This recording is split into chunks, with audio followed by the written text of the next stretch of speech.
और आइए पहले आपको दे देते हैं मगरबी बंगाल से बड़ी खबर इस वक्त की। जी हां, मगरबी बंगाल में वजीर आला ममता बनर्जी ने गैर बीजेपी वज़ीर आला को खत लिखा है। मरकज की बीजेपी हुकूमत के खिलाफ मुत्तहिद होने की अपील की है। ममता बनर्जी ने मरकजी जांच एजेंसियों के गलत इस्तेमाल का मरकज पर इल्जाम लगाया है। लगातार मरकज की एजेंसीज पर वार कर रही है ममता बनर्जी और हालिया के फसाद के वाक़े में जब SIT की जांच का ऐलान किया वज़ीर आला ने, लेकिन मरकज की तरफ से कहा गया कि CBI जांच की जाएगी। उस वाक़े की इसके बाद लगातार वो मरकज पर निशाना साधे हुए और इस बार भी उन्होंने ममता बनर्जी ने गैर बीजेपी वज़ीर आला को खत लिखकर कहा कि मरकज की बीजेपी हुकूमत के खिलाफ मुत्तहिद होने की उन्होंने अपील की अपने खत में और मरकजी जांच एजेंसियों के गलत इस्तेमाल का मरकज पर इल्जाम लगाया है।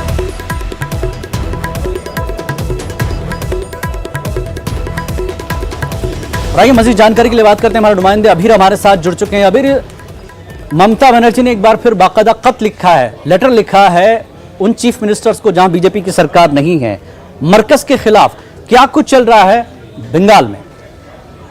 देखिए, सिर्फ बंगाल पे नहीं, पार्लियामेंट इलेक्शन के पहले तृणमूल कांग्रेस चाहते हैं कि हर जो बीजेपी के अगेंस्ट में जितने सारे पॉलिटिकल पार्टी उस लोगों को साथ एक साथ आने के लिए, और पहले से ही ये बात बहुत सारे समय से ये भी चल रहा है और तृणमूल कांग्रेस की हर कोई जो नेशनल लीडर है वो लोग भी इसी के बारे में बातचीत भी किए थे।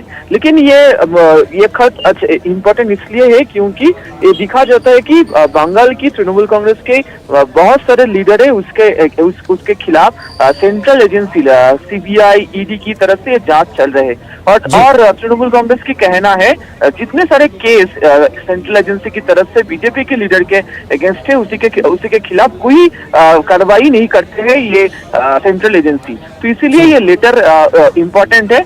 लेकिन ये लेटर की जो चीज है ये कि 2024 जो पार्लियामेंट इलेक्शन है उसके पहले जितने सारे बीजेपी के अगेंस्ट जितने सारे पार्टी है उसी को एक मंच पे लेके आना। तो यही लेटर यहाँ पर है कि डेमोक्रेसी को अगर रहना चाहिए देश में तो सब पार्टी पॉलिटिकल पार्टी जितने सारे वो एक साथ आए और बीजेपी के खिलाफ एक कोई मूवमेंट भी शुरुआत करे।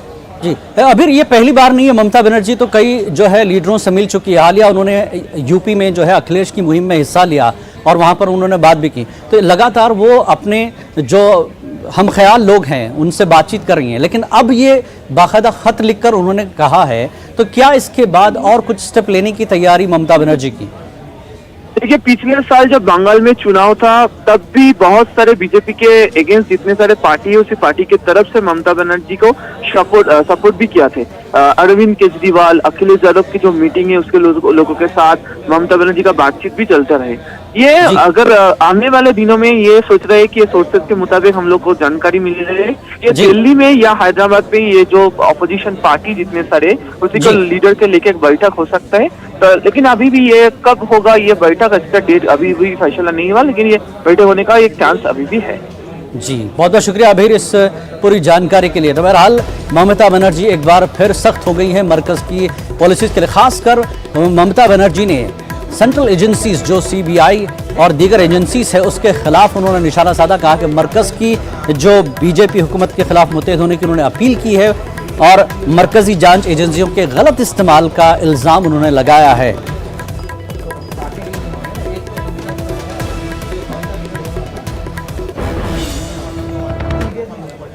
और वहीं मरकज की गलत पॉलिसियों के खिलाफ मुल्क की ट्रेड यूनियंस का भारत बंद जारी है। आज भारत बंद का दूसरा दिन है। इसमें खासकर रेलवे, सड़क और बैंकिंग सेक्टर पूरी तरह से बंद हैं और आवाम को मुश्किलात का सामना भी करना पड़ रहा है। तो हड़ताल का दूसरा दिन है। मगरबी बंगाल समेत आंध्र प्रदेश, तमिलनाडु और हरियाणा में बंद का असर दिख रहा है।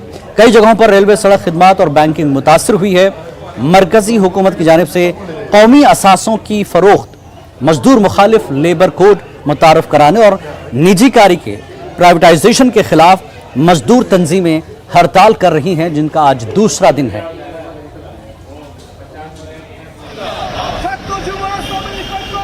तो कल भी बंद रहा मजदूर यूनियन की तरफ से, खासकर ट्रेड यूनियन, सेंट्रल जो ट्रेड यूनियन है वो पूरे मुल्क में उन्होंने बंद की कॉल दी। आज बंद का दूसरा दिन है। इसमें सबसे अहम है कि रेलवे, सड़क खिदमात और बैंकिंग जो है खासकर मुतासर हुई है। हालांकि कहीं से कोई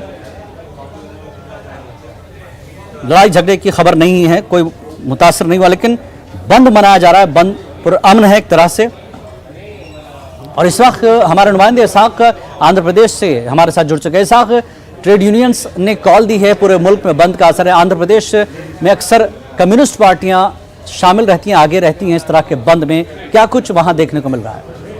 जिलानी आंध्र प्रदेश में जो कम्युनिस्ट जो लेफ्ट पार्टीज के जो मजदूर यूनियंस है वो जो है ना आज पूरे सेंट्रल गवर्नमेंट ऑफिस के सामने जो है ना धरना और प्रोटेस्ट का जो कार्यक्रम है वो चला है।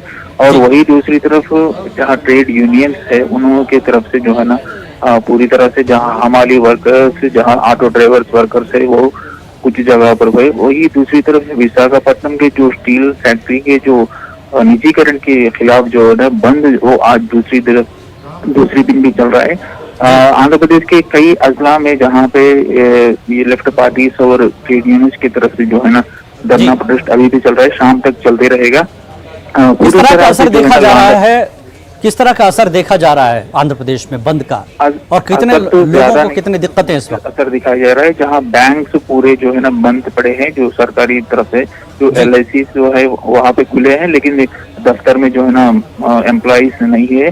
तो ऐसे में जो है ना जो गवर्नमेंट की जो सर्विसेज है वहाँ कुछ असर पड़ा है। वही दूसरी तरफ जो ऑटो ड्राइवर्स और हमाली वर्कर्स और ट्रांसपोर्टेशन जो वर्कर्स है वो जो है ना स्ट्राइक में आने से जो है ना ट्रांसपोर्टेशन और लोडिंग अनलोडिंग के लिए कुछ तकलीफ हो रही है। कल और आज जो है ना इसका पूरा असर जो है ना मार्केट पे दिखाई दिया। जी बहुत बहुत शुक्रिया इसाक इस जानकारी के लिए। तो आंध्र प्रदेश में काफ़ी असर दिख रहा है, जिस तरह से इसाक ने बताया कि पूरी तरह से बंद है बैंकिंग और सड़क, और मजदूर यूनियनों की तरफ से जो बंद मनाया गया है उसका असर आंध्र प्रदेश में साफ दिखाई दे रहा है। और आज बंद का दूसरा दिन है, पूरे मुल्क में सेंट्रल ट्रेड यूनियंस की जानिब से और ख़ासकर कम्युनिस्ट पार्टियों की तरफ से इसकी तायद की जा रही, तो बंद मुकम्मल रहा, पुरअमन रहा है। और आगे बात करेंगे मरकज़ के लिए, खासकर बीजेपी पार्लिमानी पार्टी की मीटिंग में अरकान पार्लियामेंट से वज़ीर आज़म नरेंद्र मोदी ने कहा कि मरकज़ की जो फलाही स्कीमात है उसको लोगों के बीच लेकर जाएं, ये PM मोदी कह रहे हैं। और साथ ही अवामी मफाद के लिए चलाई जा रही मरकज़ की तमाम स्कीमों को आगाह करें। और मीटिंग के बाद मरकज़ी वज़ीर अर्जुन राम मेघवाल ने मीडिया को इसकी जानकारी दी है। आज मीटिंग में बीजेपी पार्लिमानी पार्टी ने प्रधानमंत्री गरीब कल्याण अन्न योजना में तोसी के लिए PM मोदी का शुक्रिया अदा किया। और वज़ीर आज़म और बीजेपी सदर ने 6 से 14 अप्रैल के दरमियान समाजी इंसाफ के लिए जगह जगह मीटिंग करने की हिदायत भी दी।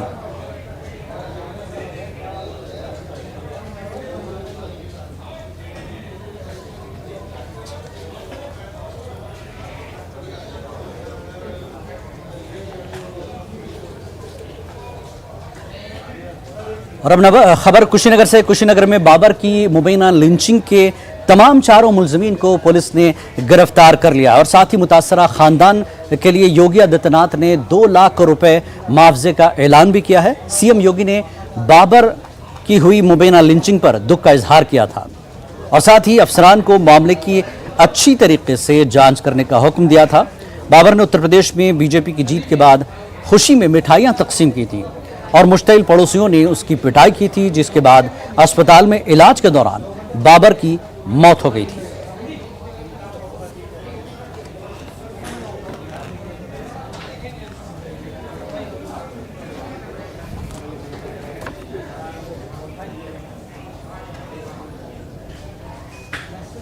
और दिल्ली NCR में 2 दिन से ज़्यादा गर्मी पड़ने का अंदेशा दिख रहा है और महकमा मौसमियात ने आज और कल दिल्ली में शदीद गर्मी पड़ने और गर्म हवाएं चलने का इम्कान जाहिर किया है। इस दौरान दर्जा हरारत 40 डिग्री तक पहुंच सकता है। कल सीज़न का सबसे गर्म दिन रिकॉर्ड किया गया और ज़्यादा से ज़्यादा दर्जा हरारत 39.1 डिग्री सेल्सियस रिकॉर्ड किया गया, जो कि मामूल से 7 डिग्री ज़्यादा था। महकमा मौसमियात ने दिल्ली में शदीद गर्मी की लहर के इम्कान के पेश नज़र येलो अलर्ट जारी किया है।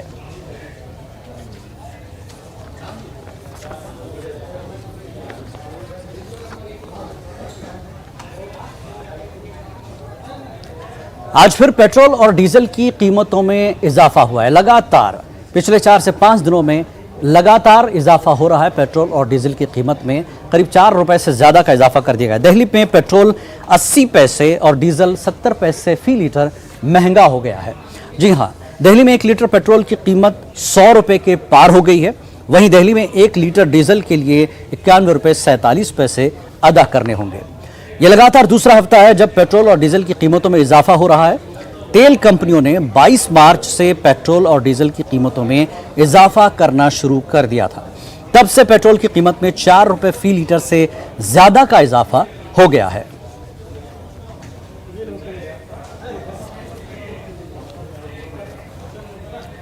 और आंध्र प्रदेश सरकार ने खासकर उन तलबा के लिए जो निजी स्कूलों में पढ़ते हैं और सरकारी स्कूलों के साथ साथ उन्हें 25% रिजर्वेशन का फैसला किया है। जी हाँ, आपको बता दें, सरकार ने रियासत के निजी स्कूलों में गरीब तलबा के लिए 25% कोटा मुकर्रर कर दिया है और इस कोटे में यतीमों, गरीब माजूरीन के लिए 5% झेली कोटा अलग से मुकर्रर कर दिया गया है।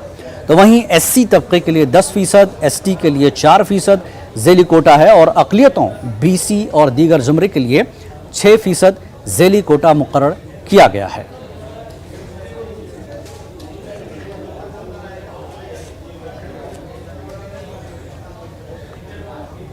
और दिल्ली के विज्ञान भवन में न्यूज़ 18 को अवार्ड मिला है पानी की मुहिम, पानी के तहफ़्फ़ुज़ के लिए यह अवार्ड दिया गया है।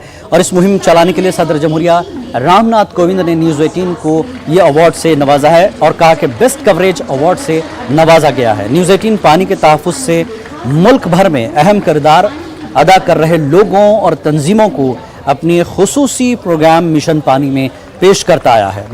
इसके अलावा रियासती सतह पर उत्तर प्रदेश को पानी के तहफ़्फ़ुज़ के लिए पहला, जबकि शहरों में मध्य प्रदेश के इंदौर को पहला अवार्ड दिया गया है।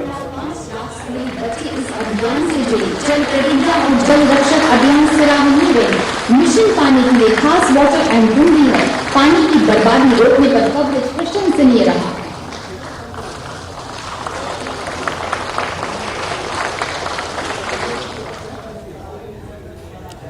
न्यूज़ रूम में खबरों का सिलसिला जारी रहेगा एक ब्रेक के बाद।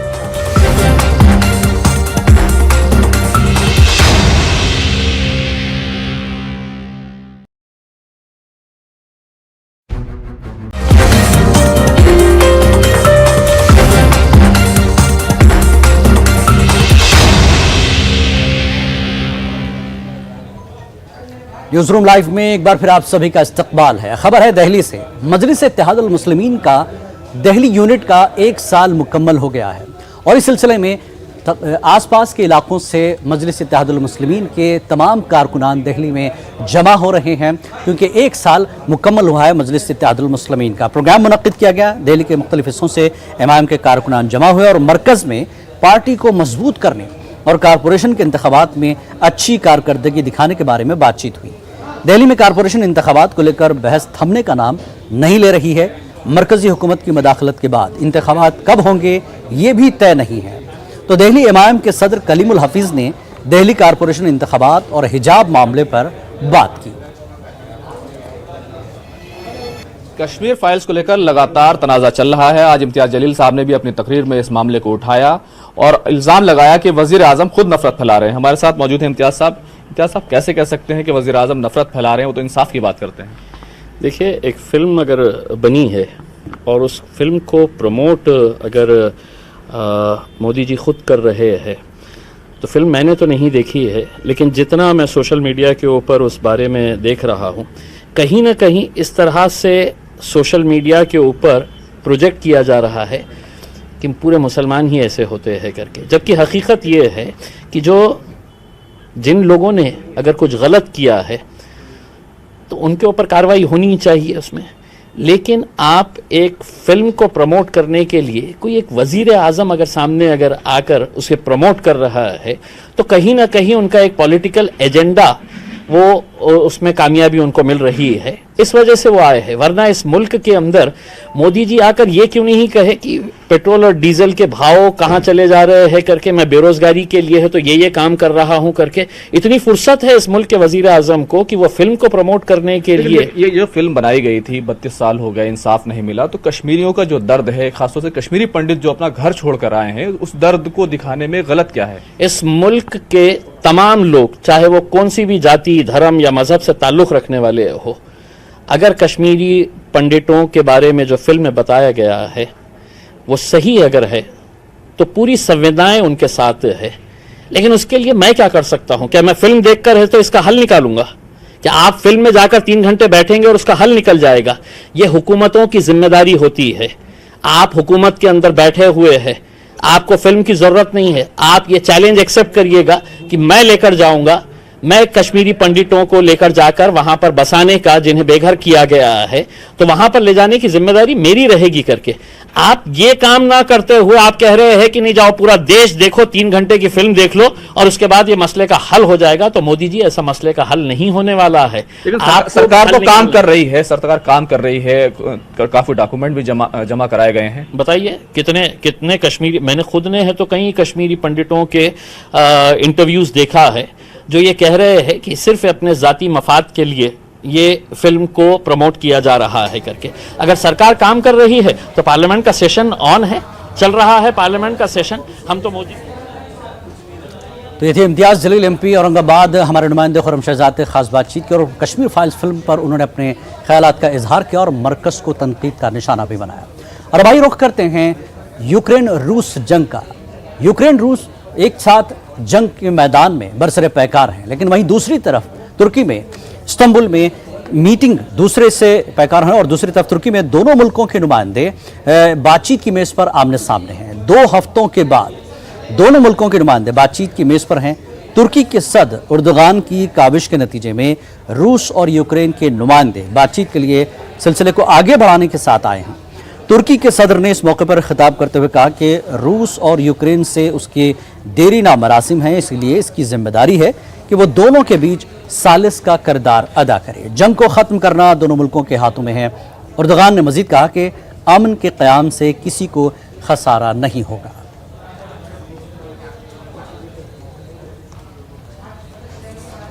तो लगातार यूक्रेन में जंग जारी है, रूस पीछे हटने को तैयार नहीं और यूक्रेन भी हार मानने को तैयार नहीं, लेकिन यूक्रेन का काफ़ी नुकसान हो चुका है।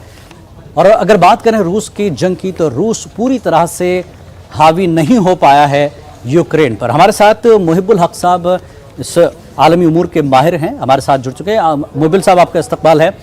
सर, लगातार जंग 1 महीने से ज़्यादा का वक्त हो चुका है, ना रूस पीछे हट रहा है और ना ही यूक्रेन कोई बातचीत मानने को तैयार है। अब तुर्की का जो सालिस का किरदार है कितना अहम है दोनों के बीच, क्या इम्कानात नजर आ रहे हैं?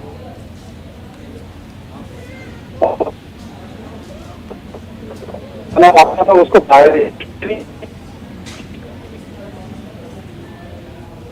हेलो,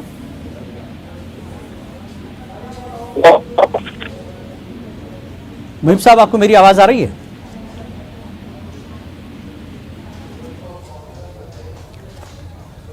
तकनीकी मसला, आवाज नहीं पहुंच पा रही। आपको बता दें यूक्रेन और रूस की फौजें जंग के मैदान में हैं, लेकिन एक कोशिश है तुर्की की जानिब से कि दोनों मुल्कों के नुमाइंदों को बातचीत की मेज़ पर लाया जाए और इस जंग को बातचीत के जरिए ख़त्म किया जाए और अमन का माहौल पैदा किया जाए।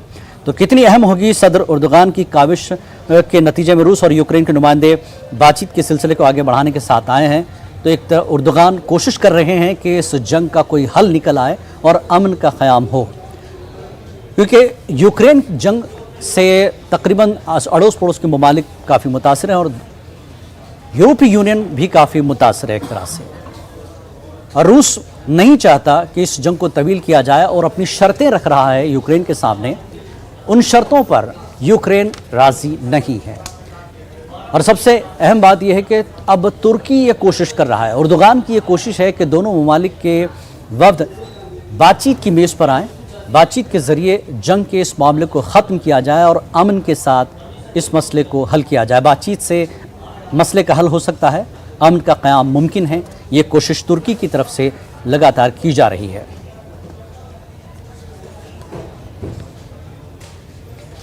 और तुर्की के सदर ने इस मौके पर ख़ासतौर पर कहा है कि रूस और यूक्रेन से उसके देरीना मरासिम है, इसलिए उसकी ये जिम्मेदारी है कि वो दोनों के बीच सालिस का किरदार अदा करे और जंग को ख़त्म करना दोनों मुल्कों के हाथों में है।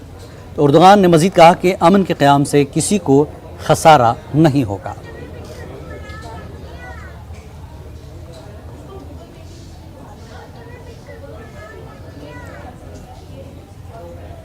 एक बार फिर जोड़ते हैं मुहिबुल हक साहब को। मुहिबुल हक साहब, जिस तरह से तुर्की की कोशिश है, सालिस का किरदार अदा कर रहा है और अमन की एक कोशिश है तुर्की की, कैसे देखते हैं आप इस कोशिश को और क्या इम्कानात नजर आ रहे हैं? देखिए, पूरी क्राइसिस में तुर्की का रोल एक बहुत अहम रोल इसलिए हो सकता है कि तुर्की एक तरफ नाटो का मेंबर है जी, और नाटो का जहाँ तक फौजों का ताल्लुक है उसमें one of the largest contributor है जी, दूसरी जानिब उसके रशिया से भी अच्छे ताल्लुकात हैं। इन दिनों उसके रशिया से भी बहुत अच्छे ताल्लुकात डेवलप हुए हैं। जो ऐसी हालत में मैं ये समझता हूँ कि जो एक डेडलॉक की सिचुएशन हुई है वेस्ट और रशिया के बीच में यूक्रेन के इशू पे, उसमें तुर्की सालिस का बहुत अहम किरदार अदा कर सकता है और जो डिस्ट्रक्शन हो रहा है यूक्रेन में या जो रशिया और वेस्ट के बीच में जो डेडलॉक है उसको बहुत हद तक मिटिगेट करके उनको नेगोशिएटिंग टेबल पे ला सकता है। तो मैं ये समझता हूँ कि ये पहल बहुत अच्छी पहल है। तो मुहिबुल साहब, जिस तरह से शर्तें रखी जा रही हैं, रूस कुछ शर्त रखता है, यूक्रेन उसको मानने को तैयार नहीं है, तो ये जो शर्तें हैं इसमें तुर्की का क्या रोल हो सकता है? क्या बात सिर्फ मेज पर लाना उनका काम है या फिर दोनों के बीच कुछ अपने तौर पर भी कुछ चीजें जोड़ी जा सकती हैं?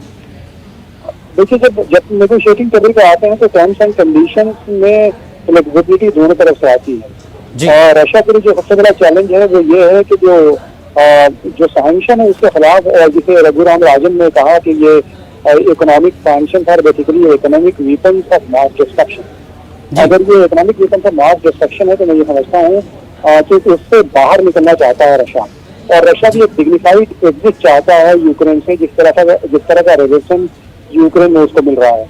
तो मैं ये समझता हूँ कि अब जो टाइम है नेगोशिएशन का, ये बहुत अच्छा टाइम है और इसमें तुर्की का एक अहम किरदार हो सकता है। जी मुहिब साहब, जिस तरह से कहा जा रहा है कि रूस पूरी तरह से जो है इसमें खास कामयाबी उसे मिली नहीं है, जंग तो वो कर रहा है लेकिन जिस मकसद के लिए वो जंग कर रहा है उसको वो कामयाबी भी नहीं मिल पाई है, लेकिन तबाही यूक्रेन की हो रही है। तो इसका नाटो के साथ कितना नुकसान होगा या पूरी दुनिया पर इसके क्या असरात आगे जाकर माशी तौर पर नजर आएंगे? देखिए, जो सबसे पहली बात ये कि ग्लोबलाइजेशन के लिए बहुत सिद्ध है, तो इस तरह का जो सैंक्शन की पॉलिसी वेस्ट ने अपनाया है और जो ग्लोबलाइजिंग टेंडेंसी थी इकोनॉमी की, वो तो इकोनॉमिक एस्पेक्ट में अगर आप देखें तो ये बहुत इम्पॉर्टेंट क्राइसिस डेवलप कर सकता है इंटरनेशनली। दूसरी अहम बात कि जो यूक्रेन को जिस तरह से नाटो ने बाहर से सपोर्ट किया, वेपन्स की सप्लाई की है, लेकिन डायरेक्ट कोई इस तरह का इंटरवेंशन नहीं हुआ कि रशिया को डिस्ट्रक्शन से बाहर रख सकता है। तो पोस्ट सोवियत स्पेस कहलाता है, यानी अर्स्ट वाइज सोवियत यूनियन की जो कंट्रीज हैं जिसमें जॉर्जिया भी शामिल है यूक्रेन के अलावा। तो मैं ये समझता हूँ कि उनको एक बहुत ही स्ट्रांग मैसेज दे रहा है ये पूरी क्राइसिस, और रशिया मैसेज दे रहा है कि अगर रशिया के साथ उनका कोई टकराव होता है तो नाटो उनको रेस्क्यू करने नहीं आएगा, और इसलिए उनके पास चॉइस ये है कि वो रशियन जोन ऑफ इन्फ्लुएंस पर आए हैं और पोस्ट सोवियत स्पेस की कंट्री जिस तरह से लिथुआनिया, लाटविया और एस्टोनिया ने ज्वाइन कर लिया और अब यूक्रेन और जॉर्जिया कोशिश में है, तो उनको एक बहुत स्ट्रांग मैसेज रशिया ने दे दिया है कि ये रेड लाइन है, इसको क्रॉस नहीं किया जा सकता। जी जी बिल्कुल, हम उम्मीद करते हैं कि आज की बातचीत का कुछ नतीजा निकले। बहुत बहुत शुक्रिया मुहिबुल हक साहब आपका इस पर तफसीली बातचीत करने के लिए। तो तुर्की में उर्दुगान की एक कोशिश है, सालिस का किरदार वो अदा कर रहे हैं ताकि यूक्रेन और रूस के बीच बातचीत के जरिए इस जंग का हल निकाला जाए।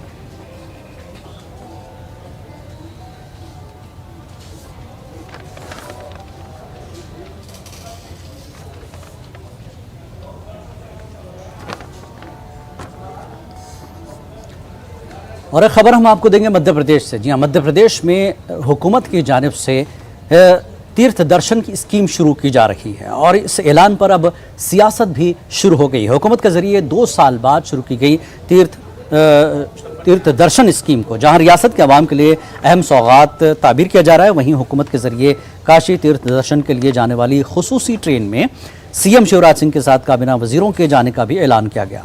दूसरी जानिब कांग्रेस ने तीर्थ दर्शन योजना में हवाई जहाज की सहूलियात को शामिल करने पर सवाल खड़ा किया है। कांग्रेस का इल्जाम है कि तीर्थ दर्शन योजना में हवाई जहाज की शमूलियत आम इंसानों के लिए नहीं बल्कि ब्यूरोक्रेट और सियासतदानों के वालिदैन को सहूलत देने के लिए की गई है। तो कांग्रेस ने हवाई जहाज से तीर्थ दर्शन पर जाने वालों की फहरिस्त को आम करने का मुतालबा किया है और इसमें ब्यूरोक्रेट और वजीरों के घर वालों की शमूलियत पर सड़क पर उतरने का ऐलान किया है।